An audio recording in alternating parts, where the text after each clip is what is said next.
RS pre 2013 में RPSC द्वारा लागू ड्रेस कोड के खिलाफ गुरुवार को युवा कांग्रेसियों ने आरपीएससी के बाहर अर्धनग्न प्रदर्शन किया। यूथ कांग्रेस का आरोप है कि ड्रेस कोड के नाम पर आयोग ने अभ्यर्थियों के कपड़े उतरवाकर तलाशी ली और पुरुष अभ्यर्थियों को अर्धनग्न अवस्था में परीक्षा देने को मजबूर किया। आरपीएससी भवन के बाहर धारा 144 लागू होने के बावजूद यूथ कांग्रेस कार्यकर्ताओं ने आयोग के खिलाफ प्रदर्शन किया। यूथ कांग्रेस कार्यकर्ताओं ने अपने कपड़े उतारकर आयोग और सरकार के खिलाफ नारेबाजी की और अर्धनग्न अवस्था में ही आयोग सचिव नरेश ठकराल से मुलाकात की। यूथ कांग्रेस ने आरोप लगाया कि अभ्यर्थियों को जलील किया गया और उनके कपड़े उतरवाकर उन्हें महिला अभ्यर्थियों के सामने बैठाकर परीक्षा देने को मजबूर किया गया। यूथ कांग्रेस ने सरकार से मांग की है कि आयोग की परीक्षाओं में ड्रेस कोड की इस अनिवार्यता को समाप्त किया जाए। आज भारतीय युवक कांग्रेस अजमेर की टीम ने आरपीएससी के ऊपर धरना प्रदर्शन किया है अर्धनग्न अवस्था के अंदर। और युवक कांग्रेस की ये डिमांड है आरपीएससी से और राजस्थान सरकार से, जिस तरह वो युवाओं के कपड़े रोज उतरवा रही है और जिस तरह वो परीक्षाएं दिलवा रही है, उससे युवा समझ रहा है कि आने वाला उसका भविष्य मोदी जी जिस तरह के जुमले देते आए उससे क्या हो रहा है। आज वो हमें आज आधी अर्धनग्न अवस्था में हमने जो प्रदर्शन किया है सरकार का ध्यान दिलाने के लिए किया है कि जाग जाओ सरकार, नहीं तो आने वाला समय वापस युवाओं का आ रहा है। आपको वापस हम लोगों के पास आना है वोट मांगने।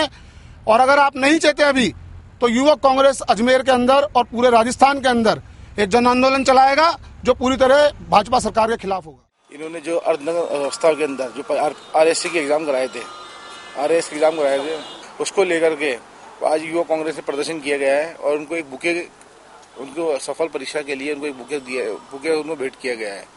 और इससे भारतीय संस्कृति का जो अपमान किया गया है उसका युवा कांग्रेस ने उनको बहुत निंदा की गई है और ये मांग की गई दोषी कर्मचारियों के खिलाफ जो कार्रवाई है वो करनी चाहिए और उनको तुरंत प्रभाव से निलंबित और बर्खास्त करना चाहिए।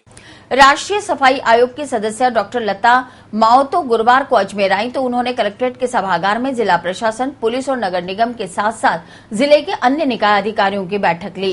बैठक में उन्होंने अधिकारियों से कहा कि वे सफाई कर्मचारियों के हितों का पूरा ध्यान रखें, उनसे जुड़े कानूनों पर सख्ती से कार्रवाई करें। उन्होंने सफाई कर्मियों की भर्ती जल्द करने के भी निर्देश दिए।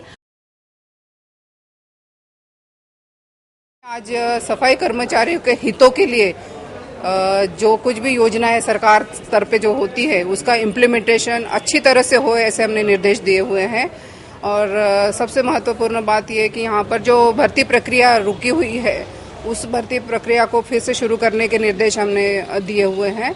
और एमएस एक्ट आया है, एमएस एक्ट का पूरा फुल फॉर्म है prohibition of employment as a manual scavenger and their rehabilitation act 2013।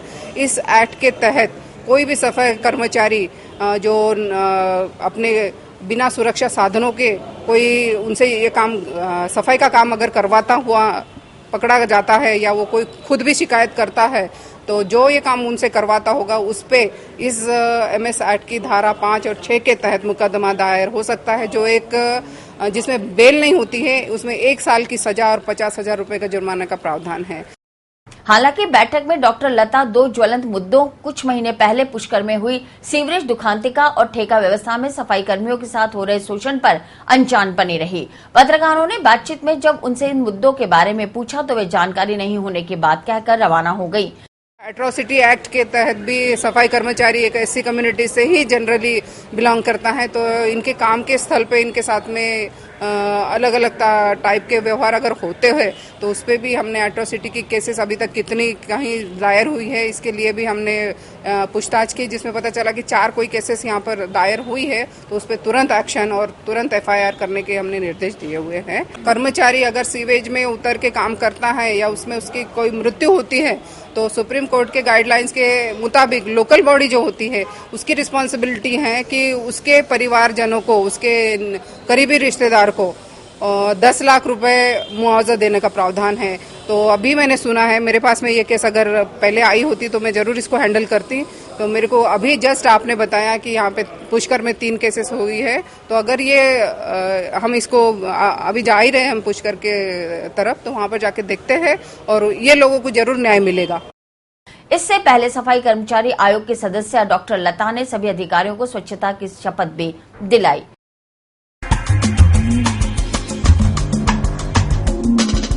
Thank you.